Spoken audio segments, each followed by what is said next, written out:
സാധാരണ ചായയിൽ നിന്ന് വ്യത്യസ്തമായി ഇന്നൊരു മസാല ചായ ആയാലോ? വളരെ കുറച്ച് ഇൻഗ്രീഡിയൻസ് കൊണ്ട് പെട്ടെന്ന് തന്നെ തയ്യാറാക്കി എടുക്കാവുന്നതാണ് ഈ മസാല ചായ. അപ്പോൾ ഇതിൻ്റെ പ്രിപ്പറേഷൻ എങ്ങനെയാണെന്ന് നോക്കിയാലോ?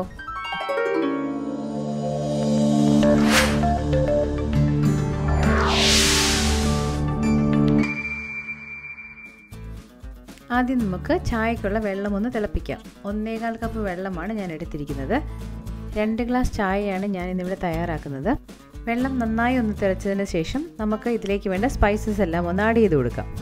എല്ലാ സ്പൈസസും നന്നായിട്ടൊന്ന് ചതച്ചതിന് ശേഷമാണ് നമ്മൾ ഇതിലേക്ക് ആഡ് ചെയ്യേണ്ടത്. വെള്ളം ഇപ്പോൾ നന്നായി തിളച്ച് വന്നിട്ടുണ്ട്. ഞാൻ ഇതിലേക്ക് 3 ഏലക്ക ചതച്ചത്, 1 ഗ്രാമ്പൂ ചതച്ചത്, പിന്നെ ഒരു 1 സെൻറ്റിമീറ്ററോളം നീളമുള്ള ഒരു കറുവപ്പട്ട ചതച്ചത്, പിന്നെ ഒരു ചെറിയ 1/2 ഇഞ്ച് നീളമുള്ള ഇഞ്ചി കഷ്ണം ചതച്ചെടുത്തത്. ഇത്രയാണ് ഞാൻ ഇതിലേക്ക് ചേർക്കുന്നത്. ഇനി നമുക്ക് ചായയ്ക്ക് ആവശ്യമായ ചായപ്പൊടി ചേർത്ത് കൊടുക്കാം. 2.5 ടീസ്പൂണാണ് ഞാനിവിടെ ചേർക്കുന്നത്. അത്യാവശ്യം നല്ല കടുപ്പമുള്ള ചായപ്പൊടിയാണിത്.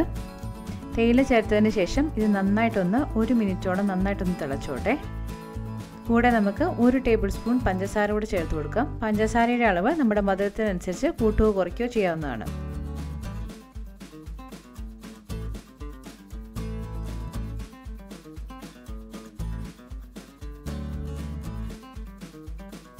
ചായ ഇപ്പോൾ 1 മിനിറ്റോളം തിളച്ചിട്ടുണ്ട്. നമുക്കിനി ഇതിലേക്ക് ചൂടുള്ള പാല് ചേർത്ത് കൊടുക്കാം. 1 കപ്പ് പാലാണ് ഞാൻ ഇതിലേക്ക് ചേർക്കുന്നത്.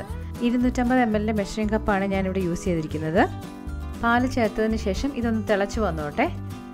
ഈ സമയത്ത് ചായയുടെ കടുപ്പം കുറവാണെന്ന് തോന്നുവാണെങ്കിൽ വേണമെങ്കിൽ കുറച്ചും കൂടെ തേയില ചേർത്ത് കൊടുക്കാവുന്നതാണ്. അതുപോലെ തന്നെ സ്പൈസസിൻ്റെ ടേസ്റ്റും നിങ്ങൾക്ക് കുറവാണെന്ന് തോന്നുവാണെങ്കിൽ കുറച്ചും കൂടി ഒന്ന് ആഡ് ചെയ്ത് കൊടുക്കാവുന്നതാണ്. ഇപ്പോൾ പാലൊഴിച്ച് തിളച്ച് വന്നതിന് ശേഷം ഒരു 30 സെക്കൻഡ് കൂടി ഇങ്ങനെ തിളപ്പിച്ചെടുക്കാം. അതിനുശേഷം നമുക്ക് സ്റ്റൗ ഓഫ് ചെയ്ത് പെട്ടെന്ന് തന്നെ അതൊന്ന് അരിച്ചെടുക്കാം.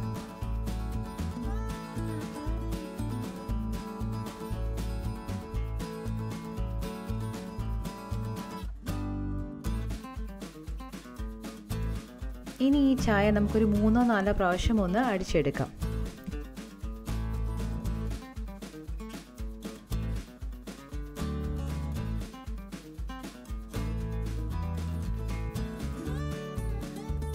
ഇത്രയേ ഉള്ളൂ നമ്മുടെ മസാല ചായ പ്രിപ്പറേഷൻ. ഇനി ഇത് നമുക്ക് ചൂടോടുകൂടി തന്നെ സെർവ് ചെയ്യാം.